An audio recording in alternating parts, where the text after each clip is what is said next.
All right, friends, ignore my messy kitchen, but I'm actually going to take you all the way through homemade peanut butter in the Deluxe cooking blender. I already made this once today. It makes about 1.5 cups to 2 cups, depending how much you can scrape out of the bottom. I'm going to use that whole batch on cookies because Paul said this was really good peanut butter and he already asked for cookies. So, yeah, I'm about to say 1.5 cups. It's a container and a half, and it's 3 cups of the honey roasted peanuts. From measuring it, you need 1.5 cups of roasted peanuts.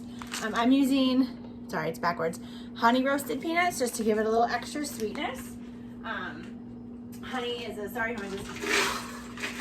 natural sweetener, so there's not going to be so much added sugar to this. Helps if I would have opened stuff to begin with. But 3 cups of peanuts, which in these particular jars are 1.5 jars. And we got all that right in the blender. You could stop there. I like a little bit sweeter peanut butter, so I have some full flavor molasses.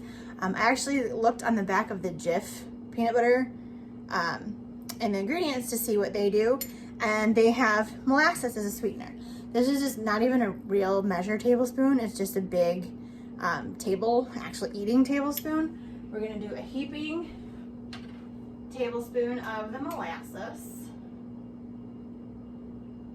He's pouring, and just let that go in. Again, that's gonna give you a little sweetness without adding refined sugar. If you're doing Weight Watchers, it does take the points up a little bit. I'll post that when I post the video. But again, it just adds a little bit of sweetness. And then I have some of our double strength Madagascar bourbon vanilla. And I'll actually splash that on the spoon just to get a little more of that molasses out. Not a ton, just a little bit to give it that little extra something to yum. So the blender, I know I've talked about it before, but she's a beast. She's 2 horsepower, she's loud. I will, once this is all done, edit it down so you don't hear all 2 minutes of this, but since it is louder and this is a good recipe, and it does it a little differently, I wanted to show you guys how it goes. So it has a sensor over here to show when it's on straight. I don't think I can zoom in. And then the lid also is magnetized, so it knows, you'll hear a little sound here, when the lid is on.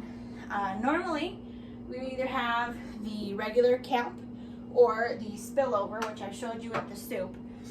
Because of how we have to kind of use this tamper to squash it down, we're not going to do that this time.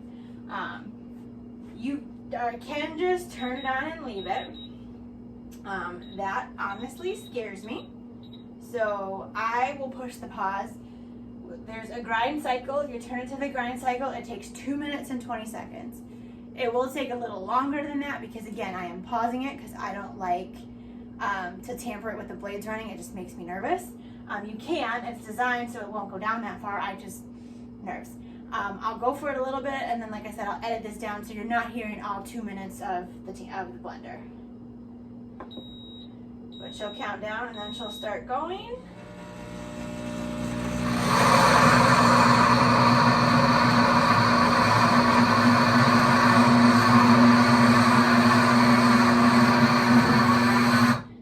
Okay, and that's where I pause it. The timer is still going, but then you use the tamper to bring the nuts back down the side. I kind of just use a stirring motion to scrape down the sides, so that it's taking those pieces back to the bottom. And then push start again. I turned the volume off of this part just so you didn't hear the scraping down part because the blender is loud. But we're just scraping down the sides and it's about to get liquefied, and that's when I will zoom in. All right, it's already starting to get chopped up and pasty. We will pull this out and turn it back on.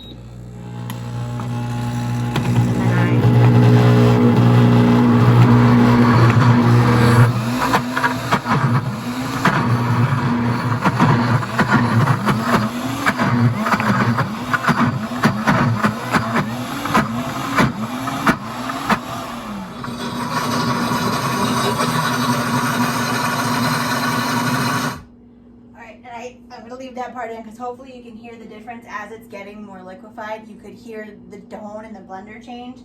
I probably won't need to tamper. I'll keep it in there just to scrape down the sides if I need to. There's 49 seconds left, but now it should be pretty much just watching it go.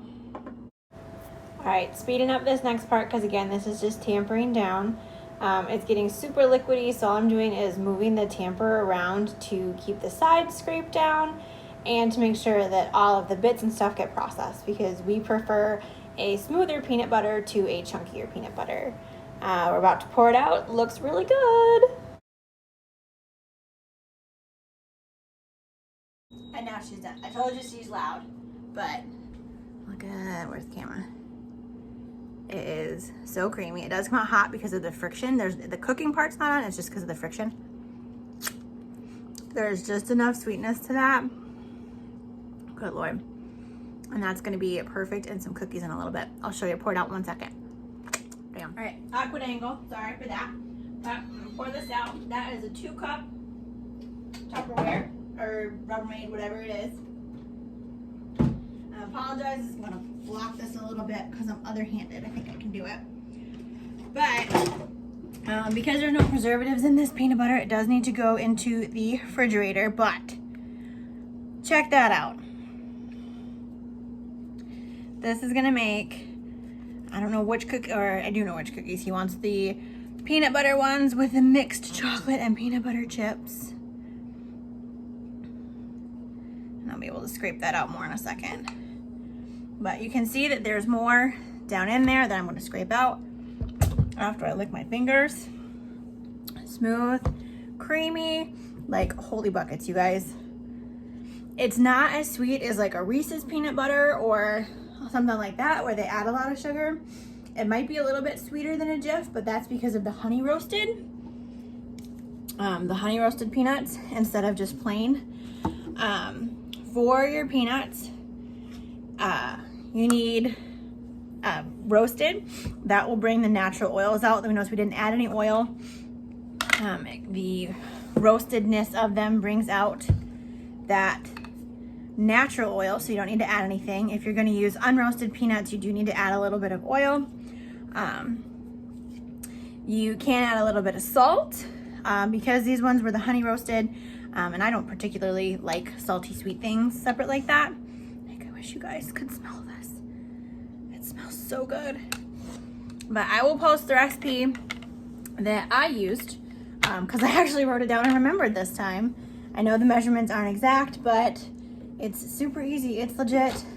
The peanuts, a little bit of vanilla, and the 1 tablespoon of the molasses. And then I'm gonna make cookies here in a little bit. One more quick tip. This is why we love that the blender can clean herself. I'm gonna put the cork back in the lid, turn it so it's closed. And then I did rinse this out as best I could with hot water in the sink. You cannot put this in the dishwasher. This is mechanical, electrical, you can't do that. But she cleans herself. So filled it up a little bit, put 2 squirts of my dish soap in there. Tell her when she's locked. And then we're gonna hit heated wash. If I can get it all the way back over there.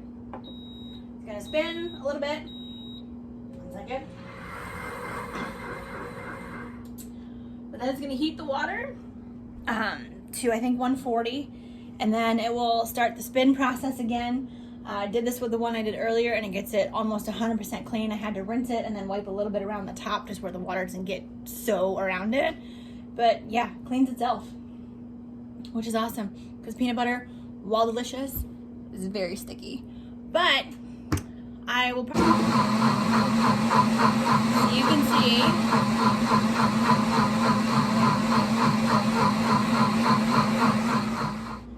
so you can see it's gonna spin again.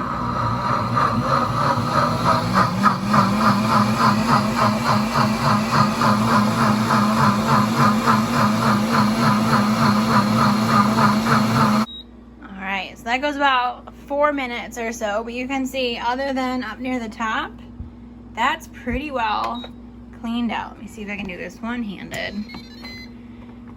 It is a heated clean, so be careful that it's hot. I'm gonna tip them up. But, and I know there's soap in here still, but you can see in comparison to how it was with how much peanut butter was still stuck in there, that she's clean. I'm gonna let her cool a bit, rinse her off, wipe her out, and then we'll be good to go.